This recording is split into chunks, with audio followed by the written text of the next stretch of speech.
Bom dia, alegria! Tudo bem com vocês? Sejam bem-vindos a mais um episódio de Dai Motocast. Mas antes, vale lembrar que esse episódio já estreou faz uns dias. O Dai Motocast é um projeto feito a convite do Spotify e eu fiquei muito honrada em ter recebido esse convite. Então, todos os episódios saem primeiro, sempre, exclusivamente lá no Spotify. E para você acessar todos em primeira mão, o link tá aqui, ó. É o primeiro link da descrição desse vídeo. Aqui eu tô colocando para vocês os reprises porque vocês me pediram muito. Então, fiquem à vontade para curtir o conteúdo, mas lembre-se que em primeira mão, exclusivamente, é só lá no Spotify.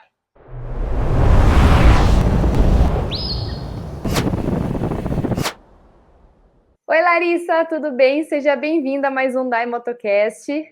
Tudo bem? Muito prazer. Obrigada pelo convite também.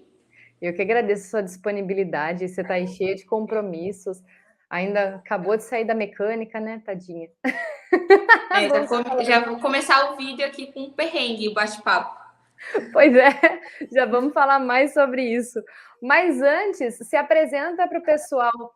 Quem é a Larissa? Qual é a sua história com o motociclismo? E de onde surgiu essa ideia de ir para o Alasca sozinha de moto? Conta que está todo mundo curioso.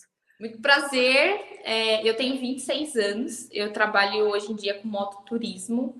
Eu ando de moto desde os 18 anos de idade. Então já tem um tempinho aí que eu comecei a viajar. Também, logo depois que eu comecei a andar de moto, então, com uns 19 anos, eu já comecei a fazer viagem, mas nada a trabalho, sempre tipo a lazer. Em 2019 para 2020, antes do boom da pandemia, eu fiz uma viagem por Uruguai, Argentina de moto, e dali foi da onde começou a me surgir tipo ideias em prol do mototurismo, né? Só que aí foi só em 2020 mesmo, no metade pro final de 2020, que eu comecei a gravar conteúdo pro Instagram, mas ainda nada muito profissional, só por hobby mesmo. E aí depois começou a fluir, eu comecei a fechar algumas parcerias, algumas marcas começaram a me acompanhar nas viagens, e aí eu comecei a transformar o que era hobby em trabalho. Hoje em dia eu trabalho, levo algumas marcas comigo, trabalho com mototurismo, né? Viajo, divulgo hotel, restaurante, empresas, né? Então esse Brasilzão aí eu já cruzei para vários lugares aí viajando, conheço relativamente bem. E foi de uma viagem que eu tava voltando, eu fui para Bahia em junho, conhecer a festa de São João lá da Bahia, que eu nunca tinha ido. E foi voltando dessa viagem da Bahia que surgiu a ideia de fazer uma viagem maior. A princípio não era Alasca, tá, Dai? Eu pensei em colocar uma mochila nas costas e viver um tempo na estrada aqui no Brasil mesmo, tá? Eu ia largar tudo que eu faço, tipo, aqui, e eu ia viajar e eu ia trabalhando. Aí eu ia trabalhar. Eu não só trabalho com mototurismo, mas eu trabalho muito com mídia social, né? Então eu gravo muito conteúdo para empresas. Então não só a Larissa aparecendo, mas gravando para as empresas. E eu conseguiria trabalhar tranquilamente na estrada. Só que aí hoje, né, quem é meu empresário, eu cheguei nele, comentei com ele e falei assim, putz, eu quero fazer tal, tô pensando em tal projeto. E aí ele falou assim, por que não algo maior, né? Aí eu fiquei pensando, nossa, mas o quê? Aí a gente começou a pesquisar, fazer pesquisas, e aí a gente chegou no Alasca, né? Putz, por que não Alasca? Só que nunca tinha me passado pela cabeça, né? Que é uma viagem muito grande, relativamente grande, né? E então aí surgiu o projeto do Alasca. E aí foi quando a gente começou a pesquisar e a gente viu que não tinha nenhuma mulher brasileira que fez esse trajeto ainda sozinha. Tem mulheres, tá, que já fizeram o trajeto. Tem mulheres brasileiras que fazem ao contrário, tá? Que eu já até vi alguns vídeos que moram no Canadá e começaram a descer dos Estados Unidos e vir para cá, mas que saiu daqui e foi até o Alasca de moto sozinha ainda não tem. Então você é a primeira mulher brasileira a ir.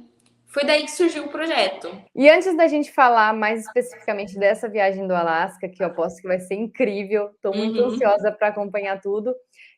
Qual que é o seu estilo de viagem? Porque aqui no podcast a gente já recebeu a Celina, que também, né, já viajou o Brasil todo sozinha, e ela disse que o estilo de viagem dela é mais voltado para a estrada em si. Ela não curte muito ficar fazendo turismo nas cidades, tal. O negócio dela é realmente ficar na estrada. Aí também recebi o pessoal do Destino Incerto, que falou que o tipo de viagem que eles gostam já é mesmo de realmente conhecer os lugares, curtir a cultura e tal. Tanto que eles também vão para o Alasca, né, no ano que vem, mas eles vão fazer uma viagem assim bem longa, porque eles querem realmente conhecer cada pedacinho. Sim. E você, qual que é que tipo de estilo de viagem você curte fazer com a moto? Então, meu estilo de viagem é bem parecido com a Nay e com o Tom. Eu curto muito, tipo, viajar, conhecer culturas, conhecer restaurante. Eu amo comer, então, para todo lugar que eu vou, eu gosto de conhecer restaurante. Se eu tô indo para um lugar de praia, eu curto ir nas praias para conhecer. Se é montanha, terra, eu gosto de procurar se tem cachoeira, se tem rio, se tem lago, represa. Então, eu curto muito viver o lugar, né? Tanto que essa viagem que eu fui para Bahia, eu fui porque eu queria conhecer o São João da Bahia. E eu fui legal. assim, não Bahia, Salvador, que é que todo mundo vai. E esse é o estilo das minhas viagens, tá? Eu gosto muito de ir para lugares que normalmente as pessoas não vão. Essa viagem da Bahia, eu fui pro sertão da Bahia. Tipo, quase ninguém vai, né? E eu aprendo muito nessas viagens e eu passo o conteúdo também pra galera que tem vontade de ir para esses lugares, mas às vezes não tem informação, não sabe, né? Então, eu curto muito a estrada, que eu gosto muito de rodar, ficar quilômetros e quilômetros rodando, não ligo, mas eu gosto de viver o lugar que eu tô indo viajar. Legal, realmente é o meu estilo de viagem também. Eu curto muito a estrada de moto, é uma coisa assim, né? Indescritível. Sentir tudo aquilo que a gente sente que não tem nem como explicar, é só vivenciando mesmo. Mas eu gosto disso também, de ficar nos lugares, de conhecer a cultura, comida, gente. Comer fora de casa. Exatamente. Comer num estado diferente é tão gostoso. Você é da onde, Lari? São Paulo mesmo. São Paulo mesmo, né? Eu sou de São Paulo, capital, mas hoje em dia eu moro no interior, né? Ah, legal, porque eu vi que a sua moto você levou na cidade de São Paulo, né? Foi. É que arrumar. logo quando eu peguei a Targ, eu tava morando em São Paulo, mas por conta de assalto, roubo, eu já queria sair de São Paulo. Hoje meu trabalho não tem muita necessidade de eu estar na capital, eu preferi sair. Só que também como é perto, então eu acabo levando para São Paulo, não tem jeito. A Tiger é muito visada em São Paulo, né? Que é uma pena. Complicado. Big Trail, na verdade, né? Uma pena, né? Uhum. Tá, e agora vamos lá. Falando então especificamente da sua viagem, que depois eu quero falar a respeito da sua moto. O que você já planejou da sua viagem? Eu sei que trocar a moto foi uma das coisas, né? Mas Exatamente. assim, além disso, o que você já está se preparando que você já pode contar pra gente assim da viagem? Vamos lá. Partes da viagem que já tá bem definido, tá? Eu tenho patrocinadores que vão comigo com essa viagem, tá? Então, antes da gente lançar o projeto, a gente juntou alguns patrocinadores que faziam sentido, que queriam embarcar nessa aventura comigo, né? Então, a parte dos patrocínios já está muito engatilhado. Lógico que sempre está chegando patrocinadores novos, parceiros novos, isso daí é normal e ainda bem. Então, a parte dos patrocinadores, isso daí é uma coisa que já está bem engatilhado.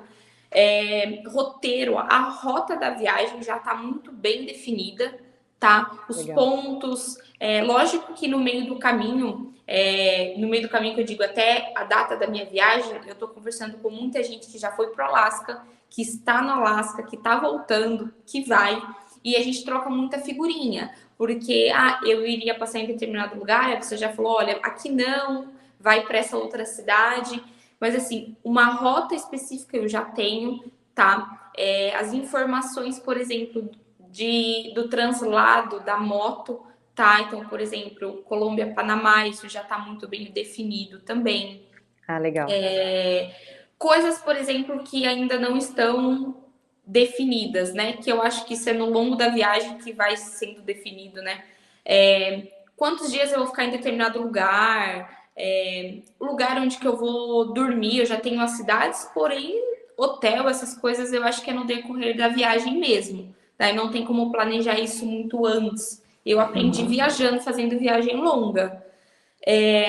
Coisas que eu realmente preciso para viagem, acessórios, equipamento para moto, equipamento de segurança para mim. Isso daí também são coisas que já está super bem listada, já está bem adiantado, a gente já sabe o que precisa comprar, o que ainda não precisa, o que dá para deixar mais próximo da viagem, né? Eu começo a comprar muita coisa antes, porque também você não vai vendo o boom do dinheiro, né? Se você começa a comprar muito antes, muita coisa já fica fácil, né? Quando chegar a viagem já tá tudo guardado, já tá tudo bem preparado. Então, na parte da viagem, isso. Parte de documentação, a gente também já tá vendo o que cada país precisa, o que cada país exige. Então, já tá bem também isso daí, bem tranquilo, mas ainda como tem bastante tempo, a gente tem aí praticamente 7 meses, e tem algumas documentações que você precisa no período que você está em determinado lugar. Então, não adianta você ter muito tempo antes. É diferente de um visto, de um passaporte.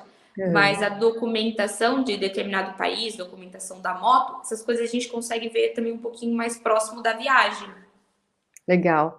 E bagagem, hein? Como é que você vai fazer de bagagem para esses dias todos? Então, as bagagens. Bom, eu hoje em dia sou muito econômica para viajar no quesito roupa, né? A gente aprende, né? Muito. Andando de moto tem que ser, tem que caber ali. E eu sou muito desapegada. Eu aprendi assim, antes eu não era. Tem coisas que eu não dispenso, tem outras coisas que eu dispenso. Numa viagem longa dessa, não tem como eu querer ficar levando um monte de coisa, porque não dá, né? Bagagem, como eu faço? Eu tenho o meu patrocinador, que é a Egeia Caixas, que inclusive é lá de Piracicaba. As minhas bagagens vão todas dentro das caixas, né? Então, do top case das caixas laterais. Porém, lógico que algumas coisas vão do lado de fora. Então, por exemplo, barraca, colchão inflável, galão de combustível, essas coisas vai tudo preso na moto. O resto dá tranquilamente dentro das caixas, e é lógico que eu levo algumas bolsas estanques amarradas na moto, porque vai o restante que precisa. Então, um acessório, essas coisas. Agora, com bagagem, daí, tipo roupa, essas coisas, eu tenho que ser bem assim, bem minimalista, sabe? Eu já sei alguns lugares que eu quero conhecer que são um pouco mais chiques. Então, por exemplo, eu sei que eu tenho que levar uma roupinha um pouquinho mais legal, tipo para Las Vegas. Eu vou numa balada em Cancún. Tô dando exemplo. Então, eu vou levar algo mais vistoso, mas nada assim, um vestido, nada de sapato de salto, não existe. Não, tipo como. Chinelo, tênis e a bota da moto. É isso. Vai ser aquela coisa, né? Jantar em Las Vegas vai ser com coturno. Exatamente. Roupa da moto, com minha brilho, blusa, né? Porque eu não vou largar ela de jeito nenhum, porque é minha propaganda, né? Não tem jeito. Mas, e é isso, né? Porque não adianta querer ficar muita coisa, porque não dá. E nem é o propósito da viagem, né? É diferente de viagem de avião. De moto, eu tenho que ter com roupa de moto, segunda pele, né? Então, roupa prática que seque rápido, né? Exatamente. Roupas que, aquilo lá, se eu tiver que lavar dentro do hotel e deixar no banheiro na hora de dormir, de manhã já tá seco. Isso então, é muito legal. Eu fui para Brasília, né, recentemente, no Capital Motor Eu acompanhei. E aí muita gente perguntou, nossa, Dai, mas você tá levando muita roupa na bagagem. Mas aí são viagens diferentes, né? Lá para Brasília eu estava indo a trabalho, eu ia participar do evento, eu ia ter que estar todos os dias produzida, né? Então realmente leva mais coisa. Tem que levar mais coisa. Tem que levar. Mas quando a gente faz uma viagem nesse nível, que realmente é para curtir, que vai gerar conteúdo, mas não é uma viagem com o propósito de tirar foto esse tipo de coisa. É diferente, né? Aí nesse caso dá para ir mais confortável, é até melhor, né? Nossa, mais confortável. Nossa, é libertador.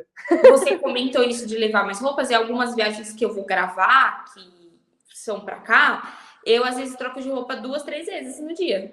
Exatamente. Então, eu levo, porque aí eu realmente preciso, porque, mas você vai ficar andando o dia em cada horário com uma roupa? Não, mas eu vou gravar conteúdos que eu vou postar em dias diferentes. Então, parece que você tá viajando, tipo, um mês e você viajou 15 dias. Exatamente. Faz parte, né, do nosso trabalho. Sim. Que delícia de trabalho. E aí, agora falando da sua moto, você antes tinha uma Ducati Scrambler, né? Isso. por que você não foi com ela? Então, tô brincando, é um você motivo acredita- óbvio. Não, pior que eu cogitei essa hipótese de ir com a Scrambler. Sério, mulher. Cogitei. O que acontece, assim, tem muita gente que viaja com moto de baixa cilindrada. Daí a gente consegue acompanhar muita verdade. gente viajando de Pop 100, Crosser, que o tanque de combustível é muito menor, né? E a Uhum. autonomia é baixíssima. O que acontece com a Scrambler? O tanque é pequeno, é 13,5 litros. A autonomia dela não é grande e o que acontece? O consumo de combustível é enorme. Ela não é uma moto econômica, entendeu? Você andando numa tocada razoável, a moto vai fazer 14. Mas você andando na estrada mesmo, a moto vai chegar a fazer 10, 9. Então não é uma moto Nossa, viável. como gasta. Entendeu? É muito gastona. E até não seria, tipo, se você comparado com algumas outras motos, tipo Big Trail, ela bebe mais do que uma Big. Então, não Não, seria bebe mais do que viável. a minha, que tem uma pegada mais esportiva. A minha Isso, fez 21 para exatamente. Brasília. Então, olha a diferença. Eu, quando fui para Bahia com a Scrambler, eu teve momentos que a moto chegou a fazer, acho que 10, 11. Gente, Entendeu? Então, assim, não seria viável. E outra coisa, tá? Para levar bagagem nela é um pouco complicada. O escapamento dela, eu poderia amarrar mais bagagem. Só que o escapamento, o banco, não proporciona isso para eu prender. Então, onde que eu ia colocar o galão de combustível? Então, tudo isso daí foi corroborando para eu trocar de moto. E eu já estava ali na vista da Big Trail, era uma moto que eu queria. e Então, aí desde o começo junto. você tinha a Tiger 900 na cabeça ou não? Na verdade, não, assim, ó, eu sempre fui muito Ducati, né? Todo mundo sabe, tipo, eu sempre fui muito assim, Ducati, Ducati, Ducati. Pensei sim em multistrada, tá? Só que por N motivos, para mim, não daria, por mais que eu estava bem inserida no mundo da Ducati. Uhum. E só que eu sempre tive vontade de ter a Tiger, sempre. Tenho amigos que têm Tiger, eu já viajei com Tiger a 800, né? Então eu sempre tive vontade. Quando a gente foi comprar a minha moto, já pensando na viagem, já pensando na troca, tinha esse já um modelo mais novo. E aí, talvez por uma. Não sei te falar assim, se foi ingenuidade, tá? Eu não fui para 800, eu fui para 900, porque já era uma moto mais nova, modelo mais novo, moto na garantia. E eu optei para 900. E só que agora eu sei que é uma moto, como é uma moto nova, né? Desenvolvimento muito novo, muito eletrônica. E eu comecei a perceber que tem muita gente agora relatando depois do meu problema que tem muito recal essa moto, que tá vindo com muito problema, entendeu? E quando eu comprei, eu estava super feliz. Só para você entender, Dai, eu peguei a moto, eu ando muito, eu viajo muito. Eu peguei a moto com 7.000 km. Não tinha nem 7, tinha 6 e pouquinho. Eu, em um mês, eu rodei 11.000 quilômetros Nossa. com a moto. Nesses 11.000 quilômetros, que foi o tempo que eu fiquei praticamente com a moto um mês e meio, a moto quebrou. A moto deu problema. Nossa, E gente. entendeu? E eu fico pensando, se eu não tivesse feito viagem longa, tá? Se eu demorasse para rodar, eu fosse o tipo o que o normal, né? Que a galera, muita gente que compra Big. Roda a cada 2 meses roda 1.000 quilômetros. Eu não ia perceber que a moto não ia me dar problema agora. Não. Então ainda Ia bem que, demorar, ia te dar no meio da viagem. entendeu? Então ainda bem que tipo eu usei a moto. Uhum. Eu testei. E esse também era o propósito, eu pegar tão antes a moto para eu ter afinidade e testar. E aí, tipo, eu voltando de viagem, a moto deu um pane. E eu não esperava nunca, porque a moto foi super bem a viagem inteira. Gente. E na viagem ela deu um pane. Eu 175 km da minha casa. Pra você ter ideia. Nossa, bem no finalzinho da viagem. No final da viagem, eu tava chegando em casa, a moto deu um problema. E agora, eu vi nos seus stories, até o momento que eu vi, não sei se você postou alguma coisa depois disso, eles não sabiam qual era o problema, né? Não, daí eles iam me Eles... entregar a moto com a moto funcionando. Eu em momento nenhum, sei que ninguém da oficina tem culpa. É uma máquina, né? Sim, Eletrônico, criado pelo homem, pode dar problema mesmo. Só que o problema é que assim, a moto tá tendo oficina. E eles ligaram a moto e eles fizeram exatamente a mesma coisa que eu estava fazendo. Não só eu, mas que o meu namorado estava fazendo. Trocando o fuzil da moto. Ele falou, é fuzil que tá dando problema. E eu não entendo. E a galera da concessionária fez a mesma coisa. Quando o chefe da oficina foi andar com a minha moto, que eu estava lá, o que aconteceu? Parou. A moto deu pane. Porque não é fuzil, é alguma outra coisa que tá dando curto e queimando os fuzis da moto. Aí, assim, ninguém nunca viu isso acontecendo com essa moto. Tem outros problemas. Só que eu preciso da moto. Aí aciona a garantia, aí não sabe se a moto vai ficar boa, aí não sei se a moto, por exemplo, sabe aquele negócio conserta uma coisa e estraga outra? Eu tô agora nesse impasse. E assim, eu realmente, nesse momento aqui que eu tô gravando o vídeo com você, eu sei exatamente a mesma coisa que eu postei no vídeo. Então, o tanto que você sabe da minha moto, eu tô sabendo da minha moto. Eu não sei nenhum A mais. Então, é assim, eu tô realmente aguardando as cenas dos próximos capítulos. E nisso, eu estou perdendo um monte de trabalho. Porque eu tenho viagem marcada para dar entrevista, eu tenho viagens para fazer a trabalho e eu não tô conseguindo ir. E realmente, a gente precisa da moto para fazer conteúdo. Exatamente. Né? A gente trabalha com isso. Mas o que é interessante é que não é a primeira vez que eu ouço falar que as motos da Triumph, no geral, não sei se é a Tiger, mas eu acho que não. Acho que a moto da Triumph, no geral, dá essa meio que, não sei se é uma pane elétrica que eles costumam falar, que ninguém sabe. Eu escutei uma coisa aqui, como a gente não tem problema nenhum de falar, acredito, né?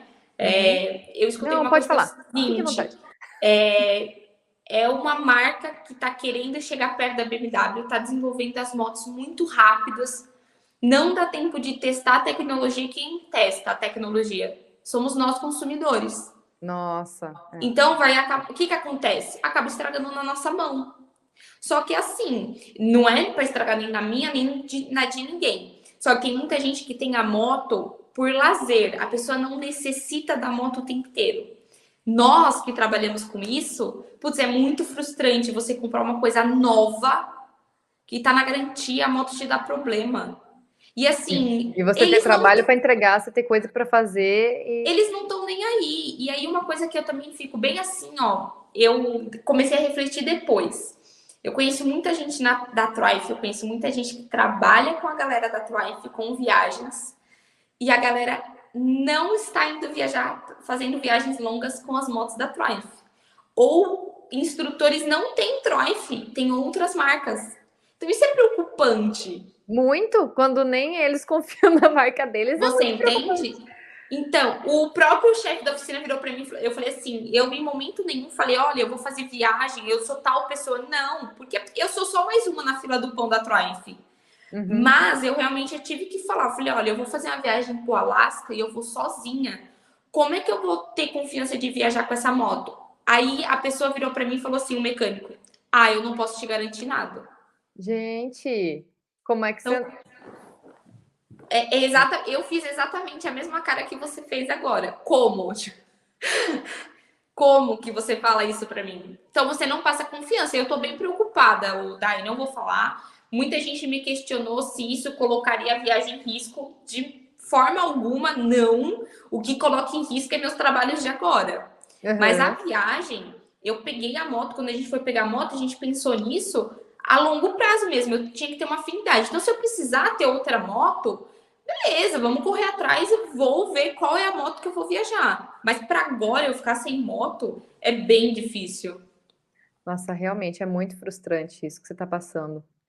E assim, é triste, mas chegou no momento que esses problemas chegaram para uma pessoa pública. Então, quem sabe, né, acontecendo isso com você e você colocando todo o relato nas redes sociais, eles acabem, sei lá, tomando uma providência mais séria, porque realmente isso se for verdade isso mesmo, que o consumidor está testando, isso é muito sério, é muito desrespeito com o consumidor. E né? há 20 dias atrás eu fico até meio assim, por que eu também expus isso? Porque eu falei que eu iria deixar todo mundo participar da viagem, isso faz parte da minha viagem, Então, Aham. eu esconder não seria certo, porque eu trabalho com isso. E há 20 dias atrás, uma galera me mandava mensagem falando assim: putz, essa vai ser minha próxima moto, o que você tá achando? E o que eu estava fazendo? Exaltando a moto lá em cima, porque ela tava me entregando isso. Eu falava, pô, a moto é sensacional.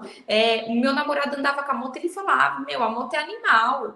Hoje, minha fala mudou. Essa galera que me mandou mensagem que eu incentivei a comprar moto, hoje eu já falo, ó, pensa direitinho, porque não sou só eu relatando o problema, eu tô recebendo muita mensagem da galera relatando o problema.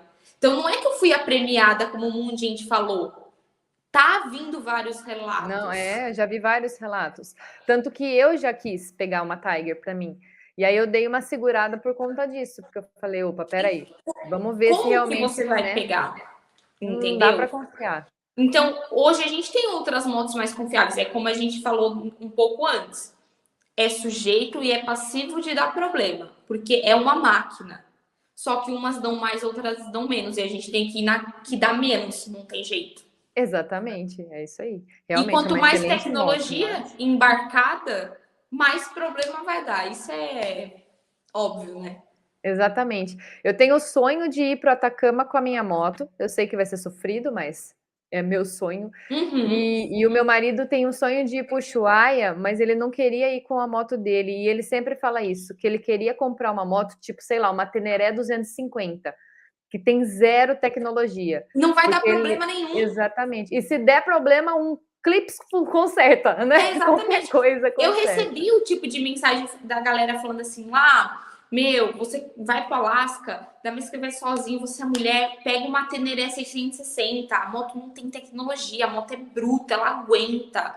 Realmente, eu sei. Mas aí também tem N fatores, né, o Dai? Tem. Não, eu escolheria pelo conforto, pela tecnologia também. Você Mas ele entende? fala isso, ele fala: "Não, eu quero zero tecnologia, porque se der algum problema". Então Sim. é Você uma vê como que. pena, né? Então, e a gente acaba ficando meio à mercê, né? Exatamente. E é uma Complicado. pena a gente não ter como confiar nessas tecnologias, né, que são tão boas, porque realmente a Sim. Tiger é uma puxa de uma moto top Aí a demais. gente fala, a gente tem outras motos aí que tem uma tecnologia sensacional, que a gente pode acompanhar a galera aí viajando, que não dá esse Aham. problema. E aí é realmente aquela frase, né? Eu até uso, a gente sempre usou muito isso na Ducati, tá? Alemão sabe fazer motor, italiano sabe fazer design. É verdade, Não porque preciso as falar mais motos da nada, né? Ducati são lindas.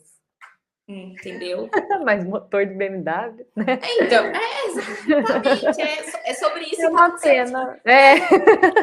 Cada um no seu ali, né. Entendeu? Bom, mas falando agora a respeito da viagem, voltando a falar da sua viagem para o Alasca, quanto tempo você pretende ficar fora? Quantos meses? Vai dar em torno aí de uns 6 meses. 6 meses. Uns 6 meses. Não vai ser uma viagem realmente assim de um ano, como a galera normalmente faz, porque tem a viagem do Alasca, só que tem outros projetos correndo, né? Tipo, a Aham. vida aqui no Brasil continua e eu tenho outras coisas. Então, assim, e em 6 meses dá para mim curtir muito o que eu quero curtir, dá para fazer muita coisa. E aquilo lá, eu quero fazer uma viagem que realmente eu mostro pra galera quanto que eu estou gastando. Não é uma viagem que, lógico, a gente já sabe que é uma viagem cara, não é uma viagem barata. Só que não é uma viagem para eu gastar 300 mil, não é isso. Eu quero mostrar que realmente, mesmo que a pessoa demore 10 anos para juntar o dinheiro, mas que ela consegue ir. Isso é uma coisa que eu vou mostrar. Então, assim, 6 meses é um tempo bom, dá para mim aproveitar, eu vou chegar no tempo certo, lá no Alasca. Então, em torno aí de 6 meses. Pode ser que passe? Pode, mas aí só durante a viagem para eu conseguir ter esse parâmetro. Mas o certo mesmo, 6 meses. Legal. Bom, a gente está caminhando então agora para o final do podcast, que eu falei que era meia hora, mas vai passar um pouquinho. Aguenta aí. Uhum. E no final do podcast a gente sempre fala sobre as primeiras vezes, porque eu sempre falo que quando a gente fala de primeira vez, a gente incentiva as outras pessoas a sair do sofá e pilotar também, que é uma delícia, né? E eu quero Sim. que você conte como é que foi, para onde que foi e como que foi a sua primeira viagem longa, assim, que você lembra, a mais marcante, assim. Para onde foi, com que moto foi, como foi. Ai, conta tudo.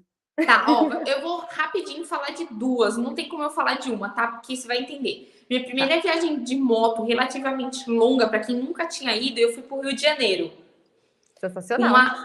uma Phaser 250. Eu adorei. Foi uma viagem sensacional, eu curti muito. Eu fui durante a semana, então eu peguei mais vazio. Não fui para curtir praia, nada disso. Eu fui realmente para curtir a moto, curtir pontos turísticos lá no Rio que eu queria conhecer, que eu ainda não conhecia. Então essa foi a primeira viagem assim relativamente longa. Uhum. Agora, a minha viagem que até hoje me marcou, assim, que me marca, que não tem jeito, é que eu falo para todo mundo, foi quando eu fiz o sul todo, o Uruguai inteiro e a Argentina. E também eu fui com moto de baixa cilindrada. Eu fui com uma Next da Dafra 250. E foi uma viagem incrível. Eu viajei um mês, sim, e foi sensacional. Foi uma experiência incrível. Dali a minha mente abriu muito para até nós mulheres, né? Que realmente a gente consegue pilotar, a gente consegue viajar, que dá para fazer viagem sem perrengue. Não teve perrengue nenhum na viagem. Teve um pneu furado só, mas que isso nem é perrengue. E Faz então, parte. foram essas duas viagens que realmente assim foram o meu pontapé. Legal. E essas duas você foi sozinha ou não? As duas, sim. As duas foi sozinha? Então a primeira sozinha foi para o Rio de Janeiro? Rio de Janeiro. Que legal. E assim, foi uma viagem incrível. Aí depois, eu fiz outras, antes da viagem do Rio, eu fiz outras viagens curtas, mas maior mesmo, que ia dar, sei lá, quase 1.000 quilômetros e de volta, foi para o Rio. Que sensacional isso. Parabéns por tudo isso, por Obrigada. inspirar tantas pessoas. E essas viagens que você fez anteriores, elas estão no seu Instagram? Quase nenhuma. Eu tenho alguns registros da viagem do Uruguai e da Argentina, mas quando eu fiz eu não tinha pretensão nenhuma, nem mexia no Instagram, para você ter ideia. Eu vim mexer depois. Então eu tenho pouquíssimas coisas lá. Do Rio de Janeiro eu acho que eu tenho foto, só que eu acho que as fotos do Rio de Janeiro nem sei se é com uma Next, mas não, a viagem do Rio não tem, porque foi com a Phaser. Não tem quase nada, eu acho. Se tiver uma ou duas postagens é muito. Canal do YouTube você não tem? A gente acabou de montar. Inclusive, essa Isso semana que eu saiu ia o falar. primeiro Por vídeo. favor. A gente precisa acompanhar isso no YouTube, por favor. Sim! Inclusive, toda a preparação para a viagem do Alasca, eu vou postando tudo lá no YouTube, porque é muito mais fácil, né? Lá dá para acompanhar. Eu prefiro vídeos longos no YouTube porque eu gosto demais. Sim. Eu sou amante da plataforma, adoro. Que demais, muito obrigada. E agora, para fechar com chave de ouro, antes de você falar das suas redes sociais e tal, eu queria que você deixasse um recado para quem também quer viajar sozinho, enfim, sei lá, e fica inventando mil desculpas e não vai, ou por causa da moto, ou porque não tem companhia para ir, ou porque não dá tempo, sei lá. Deixa uma mensagem para esse povo, para eles Eu viajarem. sempre falo assim, ó, se a gente quiser sempre viajar com galera, a gente viajaria de carro, né? Que é onde você leva um monte de gente. Tem que pensar que a moto é uma coisa muito sua.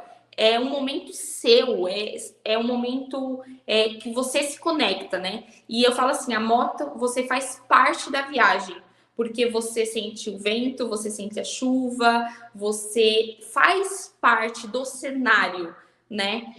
Não tem essa de, eu não tenho a moto perfeita. Não existe moto perfeita. Tem tanque de combustível, tem duas rodas, você pode ir para qualquer lugar. Não tem essa, vai no seu tempo, viaja no seu tempo. Seja que você demore o dia inteiro para chegar, mas você vai chegar. Eu falo que assim, importante é quem viaja sempre ter medo, porque medo é prudência, mas não é deixar o medo tomar conta. Então tem que viajar mesmo, tem que andar, vai no seu tempo, faça viagens curtas para você ir aumentando gradativamente e não deixe de fazer. Por não ter companhia, a gente normalmente nunca vai ter companhia, porque o meu tempo é diferente do seu, Dai, diferente do outro. Então, às vezes, a gente não tem companhia. Então, seja a sua companhia e pense, a moto é a sua companhia. E pega a estrada, vem viajar, que é a melhor coisa do planeta. Sensacional. Lari, muito obrigada de novo pela sua participação. E para quem quiser acompanhar toda essa aventura, quais são as redes sociais? Onde encontrar a Lari? Meu Instagram, que é Lari Raal, e no YouTube, que agora a gente está com um canal que é Lari Raal Mototurismo. Sensacional. Já vou lá me inscrever no canal do YouTube Opa, agora. show! Muito obrigada, a gente vai acompanhar e eu vou ficar aqui mandando muita energia positiva para dar tudo certo. E Deus te acompanhe, que dê tudo certo, que seja maravilhoso, que seja uma Muito viagem obrigada, hein, inesquecível. Dai. E vamos combinar pra gente se encontrar antes da viagem, hein? Vamos, já que você mora em São Paulo, né? Até aqui pertinho. Você mudou para qual Rapidinho. cidade? Oi? Você mudou para qual cidade? Ó, eu não vou falar realmente aonde que eu moro, porque a minha cidade é um ovo, tá? Ah, então fala perto Pequenininho. de onde? Eu tô perto de Itu, eu tô mais ou menos nessa região, Show! Tá pertinho de mim, tá? então a gente marca de Pertinho. se encontrar. Fechou. Combinado, então. Lari, muito Obrigada, eu que obrigada. agradeço pelo convite. E obrigada a todo mundo que está ouvindo a gente também. Não esquece de avaliar com 5 estrelas, que esse episódio merece 5 estrelas. Não esquece de assinar também aqui o podcast e a gente se vê no próximo episódio. Um beijo. Beijo. Tchauzinho. Tchau, tchau.